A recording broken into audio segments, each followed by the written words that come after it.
వాళ్ళ అధికారంలో ఉన్న రాష్ట్రంలో మాత్రం డెమోక్రసీని కూల్ చేశారు, రాహుల్ గాంధీ సమాధానం చెప్పాలంటున్నారు. ఎవరు టీఆర్ఎస్ అడగండి, వెళ్ళి రాహుల్ గాంధీ గారు రాగానే ఢిల్లీకి వెళ్ళి అడగమని చెప్పండి.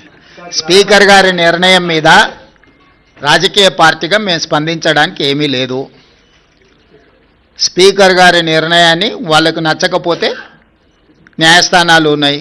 మీరు రాసిచ్చిన స్క్రిప్టునే స్పీకర్ అనౌన్స్ చేశారు, మీరు సభలో కూడా ప్రస్తావించారు అసలు అని. ఇప్పుడు నేను వాళ్ళ అవగాహన రాహిత్యానికి జాలి పడుతున్నా.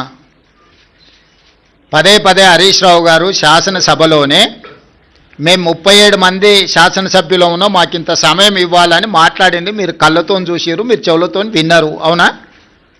ప్రతిసారి శాసనసభ ముగింపు సమావేశాలలో స్పీకర్ గారు ఒక బులెటిన్ ఇష్యూ చేస్తారు.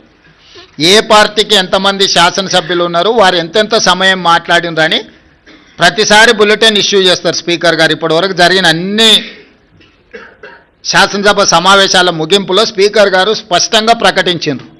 ఏ ఒక్క రోజు కూడా స్పీకర్ గారి నిర్ణయాన్ని వాళ్ళు ప్రశ్నించలేదు.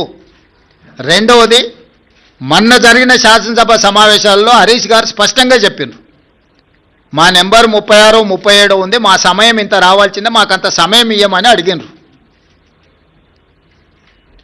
టీవీలో పేపర్లో మేము చూసిన ప్రతి నెల 5,000 రూపాయలు ఎమ్మెల్యేల నుంచి వాళ్ళ టీఆర్ఎస్ ఎల్పీ నిర్వహణ కోసము డబ్బులు కూడా తీసుకున్నారని.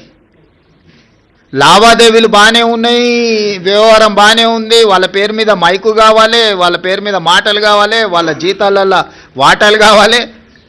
మీ వాళ్ళనే మీ వాళ్ళు కాదు అని అనుకునే పరిస్థితి ఎందుకు దాపురించింది? ఇంత రాజకీయంగా ఇంత దుర్భరమైన, ఇంత నికృష్టమైన పరిస్థితి ఎవరికైనా వస్తుందా? సొంత పార్టీ ఎమ్మెల్యేలనే మా వాళ్ళు కాదు అని. మనం గతంలో చూసినాం పిల్లలు నమ్ముకునేటోళ్ళను, సంతలాల్లో వచ్చి పిల్లలు నమ్ముకున్నారని. కనీసం వాళ్ళు పేదరికం ఉండని నమ్ముకున్నారు అనుకున్నాం. మరి ఇప్పుడు వీళ్ళ విచిత్రం ఏందో, మేము మీ పిల్లలమే, మేము మీ వాళ్ళమే అని వీళ్ళు అంటారు, మీరు మా వాళ్ళు కాదని వాళ్ళు అంటారు. వాళ్ళు అదే చెప్తున్నారు కదా.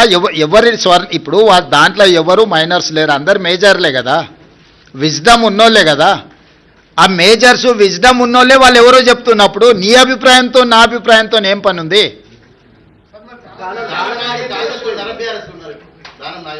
నాగేందర్ గారు చెప్తారు కదా, మీరు అడగండి, చెప్తాం, మీరు అడిగినరు అని చెప్పి.